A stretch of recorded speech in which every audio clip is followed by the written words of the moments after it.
This news update is brought to you by... Hi, I'm Red Plastic Bag. Anyone who knows me knows I don't like cold.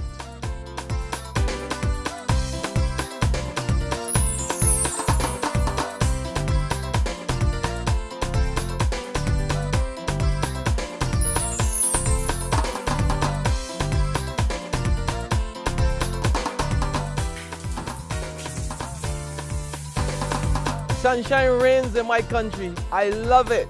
Get your sun power.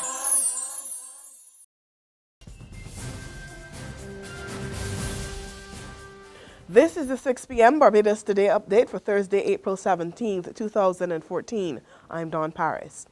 We get started with news of more layoffs pending in the private sector. Word of this from General Secretary of the Barbados Workers Union, Sir Roy Trotman, as he was preparing to enter another round of talks to end the current sugar strike. Our Emmanuel Joseph has the story. Sir Roy said he had been formally notified of pending private sector layoffs in one instance, but was guessing in another instance. We are concerned about a number of other layoffs, some of which we have been formally made aware of. And there are also some layoffs where we are guessing, but we have not been told.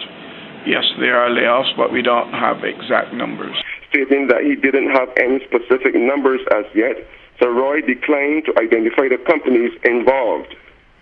The union leader also disclosed that progress had been achieved in negotiations this morning with the Transport Board and the RBC Royal Bank this afternoon during talks under the chairmanship of Labour Officer Vincent Burnett.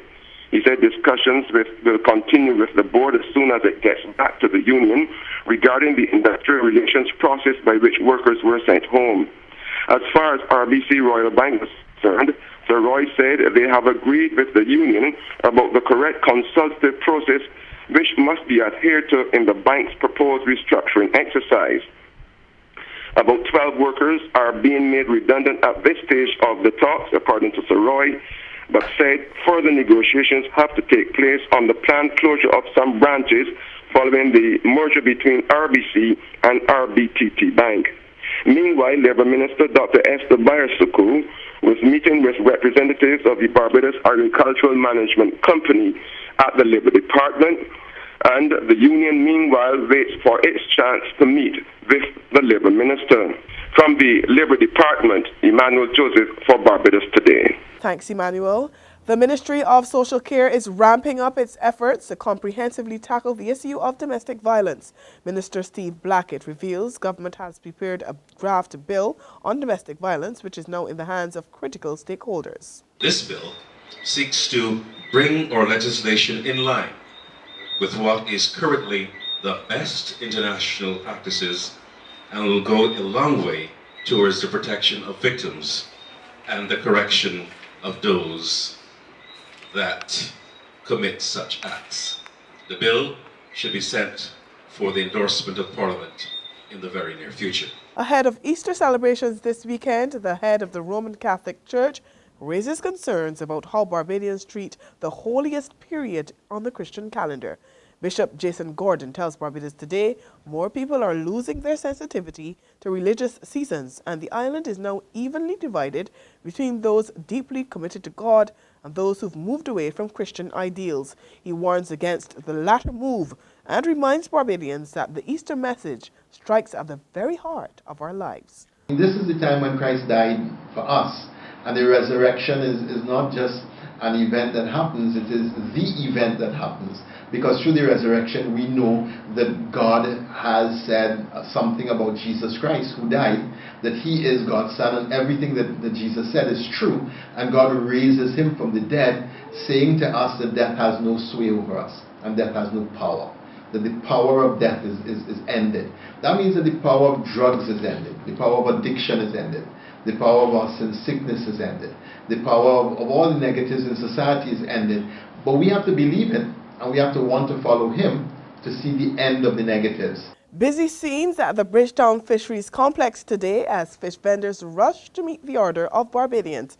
Fish is the meal of choice for the Easter weekend, and Barbadians ensured they got their fair share of flying fish, dolphin, marlin, and other favorites. Bakeries were also fully stocked with the usual seasonal delights, including hot cross buns. Fishermen and longtails go hand in hand, and it's most fitting that another version of the centuries-old, world-renowned tale of the shifting coffins in the Chase Vault should emerge on the eve of the Oysters Fish Festival.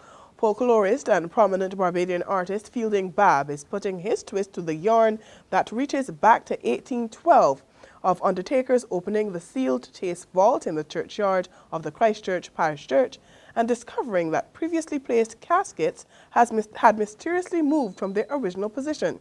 Babb, an experienced seaman, told the Sir Harold Bernard St. John Memorial Lecture last night it all had to do with the coral rock formation of the vault that allows water in. When we look at the vault, the water seeped through the vault and flow up the coffins because the coffins were airtight. Anything that is airtight has have a good shape, they can flow. Once the weight of the water is stronger than the weight of the casket. And when the tide goes down, whatever position the weight remains the casket.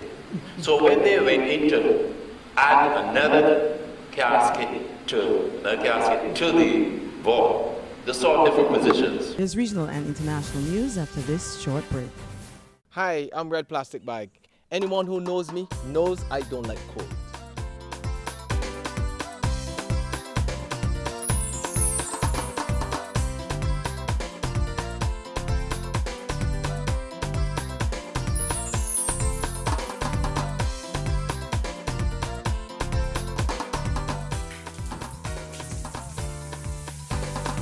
Sunshine reigns in my country. I love it. Get your sun power.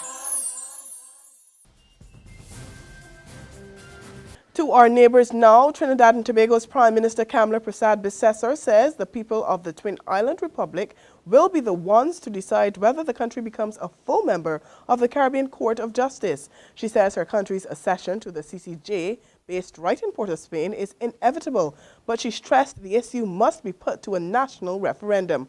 Persad-Bissessar notes that 2 years ago, she recommended that Trinidad and Tobago be allowed to adopt the CCJ as its final court for criminal matters, with the Privy Council remaining the final court for civil cases. On the international scene, suspected Sunni Muslim militants killed at least 30 people around Iraq today, including at a remote army base in the north, deepening insecurity with a national election just 2 weeks away. Early this morning, gunmen disguised in Iraqi military uniforms drove armored vehicles, including Iraqi army Humvees, up to a small military base outside Mosul and opened fire. They killed 12 soldiers and wounded about a dozen army and police officers. Suspected Sunni militants also killed another 18 people in bomb and shooting attacks in other parts of Iraq. Well, that's been the 6 p.m. update. We'll be back with you again next Tuesday, but you can still depend on Barbados Today to keep you informed. Until then, just log on to our website at www.barbadostoday.bb, subscribe to our e-paper, and like us on Facebook. Have a safe and enjoyable Easter weekend. This news update is brought to you by... Hi, I'm Red Plastic Bag. Anyone who knows me knows I don't like cold.